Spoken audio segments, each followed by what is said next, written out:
Hello everybody, welcome to the Empressive channel. Now the numbers came in for Chloe Bailey's first week sales for her debut album In Pieces, and the album came in at 119 on Billboard 200 and it sold 10,000 units in its first week. And I did see a lot of people upset about this, and a lot of Chloe's fans are blaming her mentor Beyonce, and I'm going to get into that in a minute, but I will say this. When it comes to a newer artist like Chloe, normally I wouldn't be talking about numbers and sales and charting like this because I do think Chloe still has time to grow. She is a new solo artist and she still is finding her direction and building her own personal fan base. And I do believe that an album like In Pieces can grow if the right singles are chosen. I feel like she chose the wrong singles. Prayed Away was not a good single to me. Cheat Back was not a good single. How Does It Feel unfortunately fell flat because of the whole controversy with the Chris Brown collaboration. So I think the singles that Chloe released were not the right singles.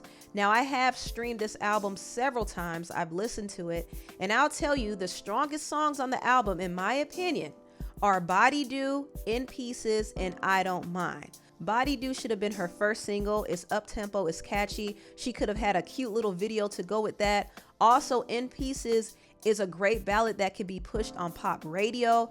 And I Don't Mind has a super sultry vibe, and it's one of my favorites on the album. This would have been perfect for urban and R&B radio.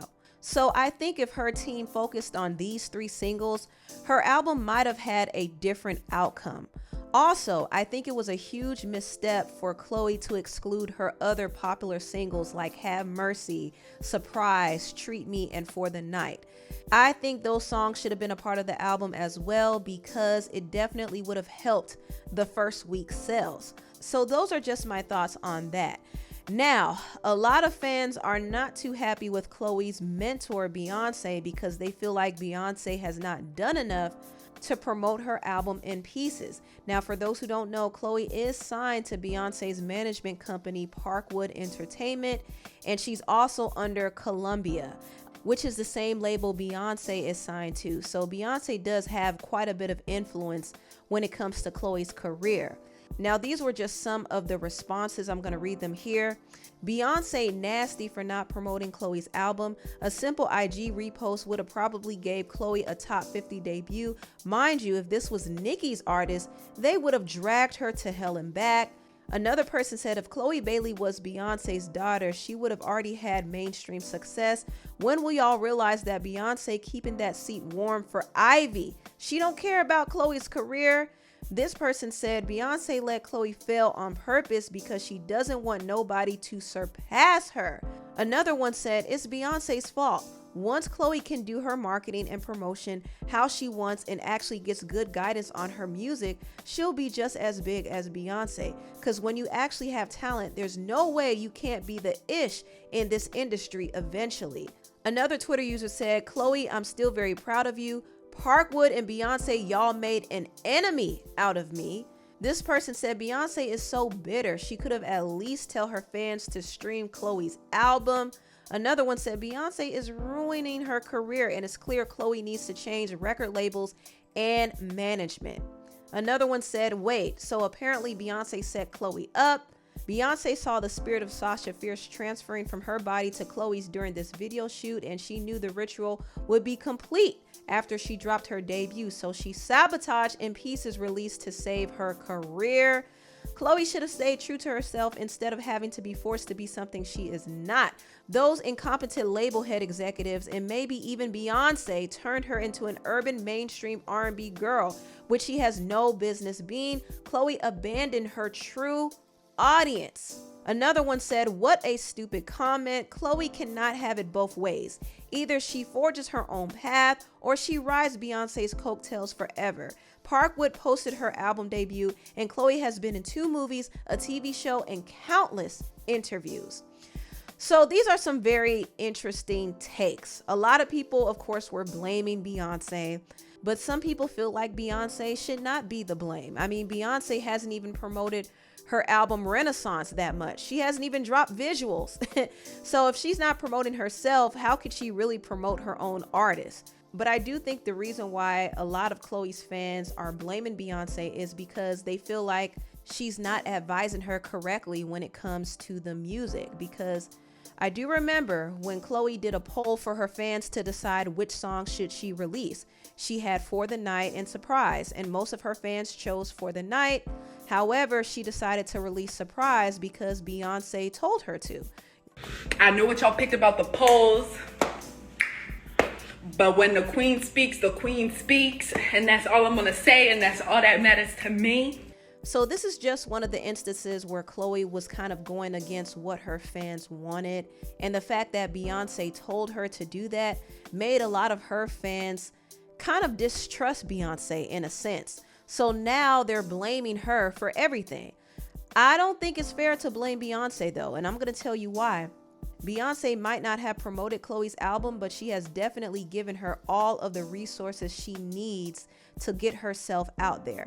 Parkwood is actually an amazing management company, and I've seen all of the work and promotion they've done for Chloe and her sister Halle. Chloe has performed on several major platforms, several major award shows ever since she went solo. She's gotten several big endorsements, including a Pepsi commercial, which is huge. Also, her In Pieces promo run was big too. She has been put on several playlists on streaming platforms. She also has been on several major talk shows, including the Jimmy Kimmel Show, the Jimmy Fallon Show, the Today Show, the Tamron Hall Show, ABC News. She's done several major radio show interviews. She's done a lot of press over the past several weeks, not only for her album, but also for her movie Praise This and her TV show Swarm. So she's been getting tons of visibility. Beyonce doesn't even have to put out a post because her management company, Parkwood, is really doing all of the heavy lifting. Beyonce is just giving her the resources, and she's taking those resources and using it to her advantage. I think Chloe actually has done a great job with the promotion of her album In Pieces. She has worked very hard on this promo run, and on top of that, she was rehearsing for a tour. So imagine she has all of these great things going at once, and she's getting all of this visibility, and she still only sold 10,000 units in the first week. So can you really blame Beyonce for that? I mean, Beyonce's management company has done the best they can to promote her and put her out there. And for the most part, Beyonce has given Chloe full creative control. So who does the blame fall back on? To be honest, I don't necessarily think anybody should be blamed here. Just to simply put it, Chloe's album didn't really connect with the audience. And a big part of the reason for that is the wrong singles were chosen. They should have chosen different singles, in my opinion. And I also hear this conversation coming up a lot about Chloe abandoning her core audience. Now, before Chloe went solo, she was in a group with her sister Halle called Chloe and Halle. And Chloe and Halle have done an amazing job growing their audience organically. These two ladies were underground artists, and they accomplished a huge feat with their album Ungodly Hour. It sold 24,000 units in its first week, and it spawned a platinum hit song called Do It. And this was major progress for them, considering that their first album, The Kids Are Alright, didn't perform nearly as well. And Chloe and Halle were going up and up and up. I mean, they had several viral virtual performances, and this was during the pandemic. I mean, these girls were eating, they were working, you hear me? And the music they created together was amazing. Their musicality was next level. Sonically, they were unique and eclectic. Their image was very polished and sophisticated.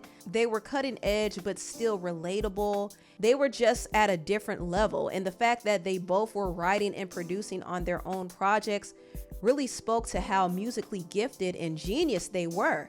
But when Chloe went solo, she kind of drifted away from that and started chasing the more trendy R&B sounds, and she kind of got lost in the shuffle a little bit because she started to sound and look like everyone else.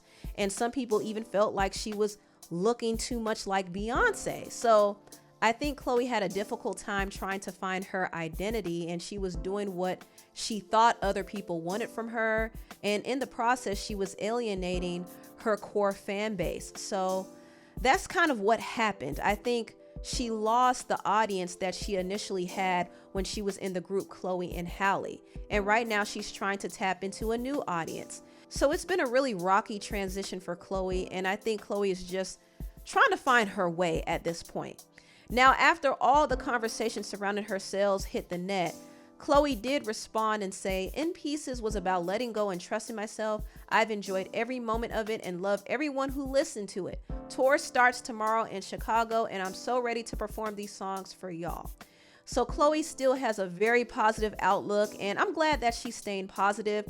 And like I said before, it's not over for this album. I think the album can still grow from here. All she needs is the right single to help propel her. And I think once that single starts getting traction, more people will be interested in her album. Anyway, tell me what you all think about this video down below. Please like, comment, and subscribe, and share this video if you care. Thank you so much for watching, and I'll see you next time.